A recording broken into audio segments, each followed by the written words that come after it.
Bismillahirrahmanirrahim. Assalamualaikum warahmatullahi wabarakatuh. Halo semuanya, bertemu kembali dengan pembelajaran PPKN online bersama Ibu Mega. Semoga kalian selalu sehat dan tetap semangat dan jangan lupa menjaga protokol kesehatan dengan cara 5M. Memakai masker, mencuci tangan, menjaga jarak, menjauhi kerumunan, serta membatasi mobilitas dan interaksi. Sebelumnya, kalian telah mempelajari mengenai pembukaan Undang-Undang Dasar Negara Republik Indonesia tahun 1945 dengan materi yaitu makna pembukaan Undang-Undang Dasar Negara Republik Indonesia tahun 1945. Hari ini materi kedua yaitu mengenai makna alinea pembukaan Undang-Undang Dasar Negara Republik Indonesia tahun 1945.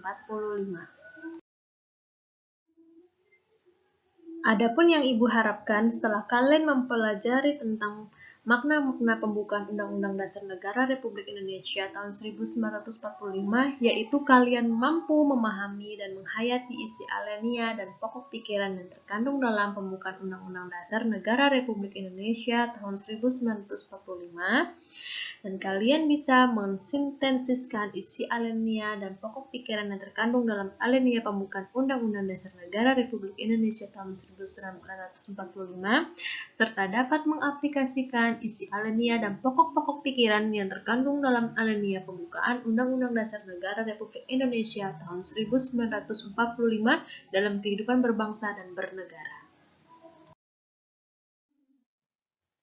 Pembukaan Undang-Undang Negara Republik Indonesia tahun 1945 merupakan sumber motivasi dan inspirasi, tekad, semangat, serta cita-cita hukum dan moral yang ingin ditegakkan bangsa Indonesia.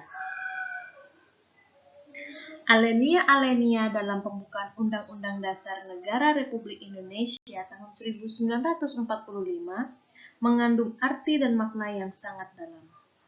Adapun makna dari setiap alinea pembukaan Undang-Undang Dasar Negara Republik Indonesia tahun 1945 yaitu sebagai berikut.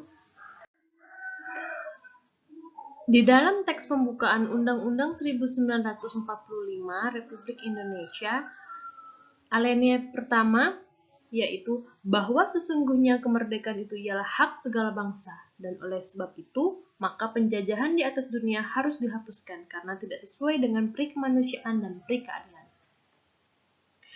Maka alinea pertama menegaskan bahwa kemerdekaan adalah hak segala bangsa, bukan hak perorangan ataupun individu.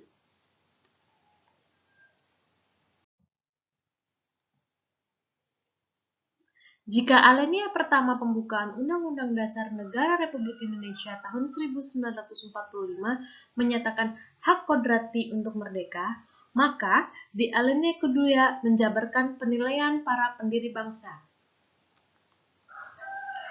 Dan perjuangan pergerakan kemerdekaan Indonesia telah sampailah kepada saat yang berbahagia dengan selamat sentosa mengantarkan rakyat Indonesia ke depan pintu gerbang kemerdekaan Indonesia yang merdeka, bersatu, berdaulat, adil, dan makmur.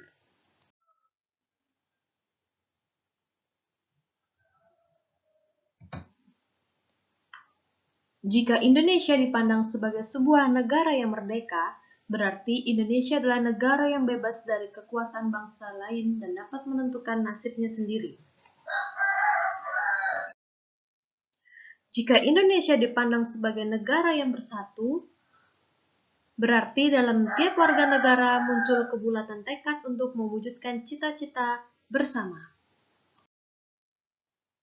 Jika Indonesia dipandang sebagai negara yang berdaulat, berarti ada kebebasan menentukan tujuan dan nasibnya sendiri dengan kekuatan dan kekuasaannya sendiri, sederajat dengan bangsa-bangsa lain. Dan yang terakhir adalah Indonesia yang adil. Berarti terwujudnya keadilan antar warga negara serta kesetaraan hak dan kewajiban tiap warga negara Indonesia.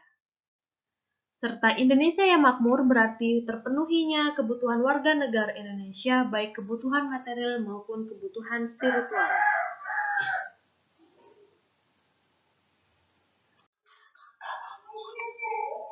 Dalam alinea ketiga, terlihat bahwa proklamasi dan pembukaan Undang-Undang Dasar Negara Republik Indonesia tahun 1945 merupakan satu kesatuan yang tak terpisahkan. Dalam alinea ketiga, bangsa Indonesia mengakui bahwa manusia adalah makhluk ciptaan Tuhan, sehingga kemerdekaan Indonesia tidak hanya dicapai dengan segenap usaha bangsa Indonesia, tetapi juga dicapai berkat rahmat dari Allah yang Maha Kuasa. Pengakuan bangsa Indonesia bahwa kemerdekaan Indonesia merupakan rahmat Allah yang Maha Kuasa, meski dengan peralatan dan senjata yang sederhana, mampu mengalahkan Belanda yang memiliki persenjataan modern. Negara Kesatuan Republik Indonesia mengakui betapa karunia Tuhan yang Maha Esa itu sangat besar artinya bagi bangsa Indonesia. Bukti pengakuan bangsa Indonesia secara tertulis terhadap nilai ketuhanan salah satunya dapat dilihat dengan dicantumkannya kalimat "dengan rahmat Tuhan yang Maha Esa" dalam setiap uang kertas yang dikeluarkan pemerintah.